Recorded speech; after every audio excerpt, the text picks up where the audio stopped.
Hey you guys, so I know I just gave you a video literally last night, but I wanted to come on here and discuss my opinions on this post where a black man was uplifting a black woman, was uplifting black women and speaking positively on their behalf. And the comments on here were ironic, but not surprising. They were generally negative toward his expression of gratitude for black women. And what I want to do is I want to go ahead and get into this and read to you what this post says. So it says here, I really hate the myth that black women are hard to deal with. I know 20 black women who will pull up on me right now with a smile if I need it. Feed me, give me a ride, fight for me, pray with me.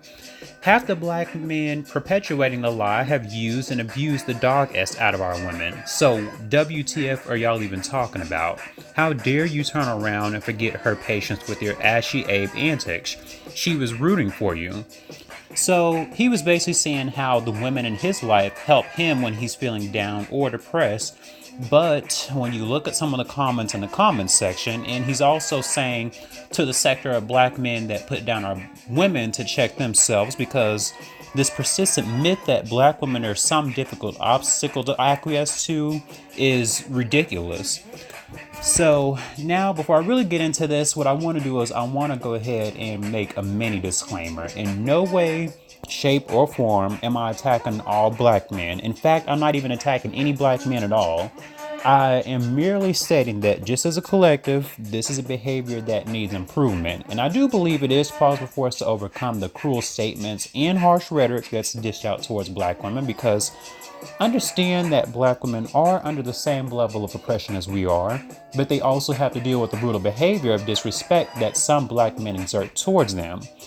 So, with that being said, I'm going to go ahead and read some of these comments to start off with before offering my commentary on this. So, when you go to the comments, you can see that there are some that are generally not favorable. So, for this one comment by, let's go ahead and start with this one by Hawkins Matt. It says, let that be an ugly black dude. Them woman ain't pulling up on S, lol. So you can tell that he's basically just deflecting, because it's kind of like, what are you talking about? But anyway, the next one says by a one Rod Burton, this N-word a lame. We already got enough females bashing men. Now he want to have a both because he know a whole 20 that will pull up and do for his lame A.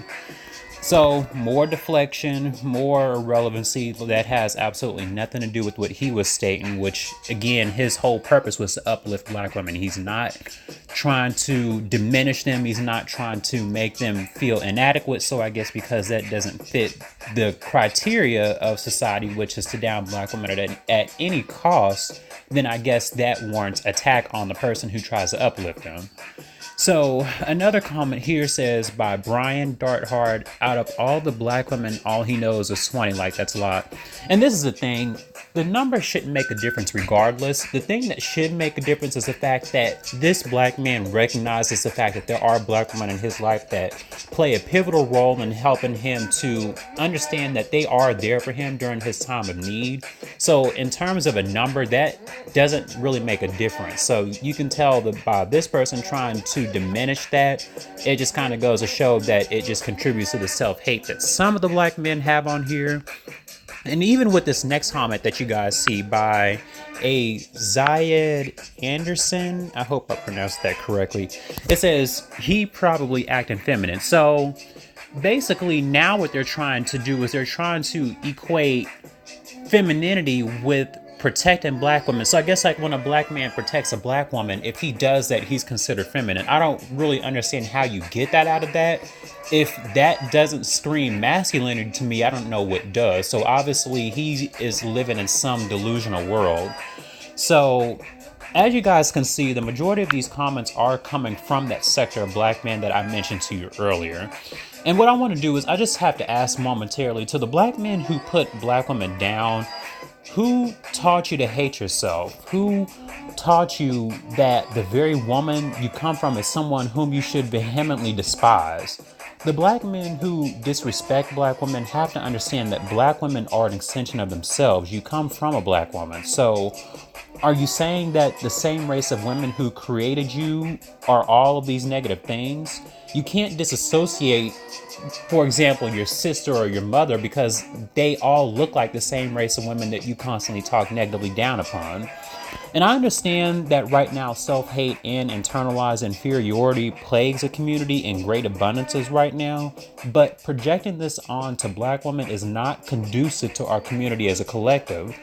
And I also understand that we can't compare ourselves to every other race of people just due to the odds stacked against us. But the fundamentals, I would think we could at least adhere to. So I want to explain what I mean, by that. For example, on average, how many men of the Asian or white community do you hear downgrading their women? And granted, there may be few in number, but the ratio from us to them is significantly higher. And I also commend this black man because I think we need to uplift our women more because for too long, our women have always been the subject of ridicule and scrutiny from practically everybody on this planet. But do us as black men who are supposed to be the protectors really need to add to this relentless attack against them? And I also want to say this too. If you're in the sector of black men who attack black women while uplifting other races of women, then I have no respect for you. And I say that because these other races of women consistently emulate and try and mimic black women as far as their culture, their mannerisms, the way they speak, the way they act, their dialect and swag. But you want that for yourself so long as she's white or within close proximity to whiteness. And I can't rock with that. It is sad and unfortunate that there are some black men who possess this mentality. And I won't even get into the ones who are colorist or promote texturism and featureism. But for the black men who stand in solidarity with me, I do challenge us to check other black men who oppose their own women and praise the black men who do stand up for black women, because the way I see it, either you're with us or you're against us. Don't be a black man who is complicit in white supremacy by attacking your own people. A black man shouldn't be attacked by his own brothers for doing what he's supposed to do. Black women deserve all the praise in the world the way that they have the backs of black men unconditionally. And we should love and thank them for the way they believe in us and want the best for us. So, again, shout out to this black man and the other black men who protect black women. Let me know your thoughts on this and weigh in below in the comments section. Do you guys think black women are always under constant attack? And do you think some black men have been conditioned to attack their own women? Make sure to comment, like, subscribe, and share this video. Let me know your thoughts on this, and I will see you guys in the next video.